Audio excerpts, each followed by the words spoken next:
Gas purchase ಮಾಡಲಿಕ್ಕೆ ಆಗ್ತದೆ. But ಈ ಗ್ಯಾಸ್ಗಳು ಬಹಳ ಡೇಂಜರ್. ಬೆಂಗಳೂರಲ್ಲಿ ಕಳೆದ ವರ್ಷ 4 ಕೇಸ್ ಆಗಿದೆ, ಸಿಲಿಂಡರ್ ಬ್ಲಾಸ್ಟ್ ಆಗಿದೆ. ಈ ಟೆಂಪರೇಚರ್ ಬಂದಾಗ ಸಿಲಿಂಡರ್ ಬ್ಲಾಸ್ಟ್ ಆಗಿ ಅದರ ಕೈಯಲ್ಲಿ ಹಿಡ್ಕೊಂಡು ಹೋಗುವವರಿಗೆ ಇಲ್ಲರ ಮೆಷಿನಲ್ಲಿ ವರ್ಕ್ ಮಾಡೋರಿಗೆ ಡ್ಯಾಮೇಜ್ ಆಗಿದೆ.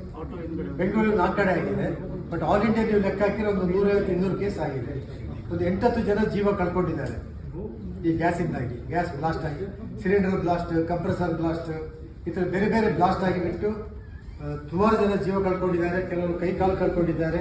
ಈ ಥರ ಸುಮಾರು ಡ್ಯಾಮೇಜಸ್ ಆಗ್ತಾ ಇದೆ. ಆದ ಕಡೆ ಗ್ಯಾಸ್ನ ವಿಷಯದಲ್ಲಿ ಮಾತ್ರ ಯಾರೂ ಕಾಂಪ್ರಮೈಸ್ ಮಾಡ್ಲಿಕ್ಕೆ ಹೋಗಬೇಡಿ. ಇದರ 2 ದೊಡ್ಡ ತೊಂದರೆ ಇದೆ. ಮೊದಲನೇದು, ನಿಮಗೆ ಟೆಂಪರೇಚರ್ ಸಿಗುವುದಿಲ್ಲ, ಪರ್ಫಾರ್ಮೆನ್ಸ್ ಫುಲ್ ಡೌನ್ ಆಗ್ತದೆ ಗ್ಯಾಸ್ ಸರಿ ಇಲ್ಲದಿದ್ದರೆ.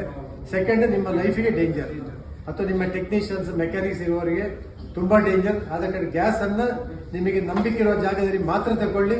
ಅಲ್ಲಿ 200 ರೂಪಾಯಿ ಜಾಸ್ತಿ ಇದ್ದರೆ ಅದು ಆಕ್ಚುಯಲ್ ರೇಟ್, ಆ ಗ್ಯಾಸ್ ರೇಟ್ ಅಷ್ಟಿದೆ. ಅದರಿಂದ ಕಮ್ಮಿ ಕೊಟ್ಟ ಗ್ಯಾಸ್ ಅದು ಡೂಪ್ಲಿಕೇಟ್ ಗ್ಯಾಸ್. ಸೊ ಇದೊಂದು ಸ್ವಲ್ಪ ಎಲ್ಲರಿಗೂ ಒಂದೊಂದು ಸೀಸನ್ನ ಮುಂಚೆ ನನ್ನೊಂದು ರಿಕ್ವೆಸ್ಟ್ ಎಲ್ಲರಿಗೆ ಸರ್, ನಮ್ಮ ಕೇರ್ ನಾವು ತಗೊಳ್ಬೇಕು. Okay, so thank you very much.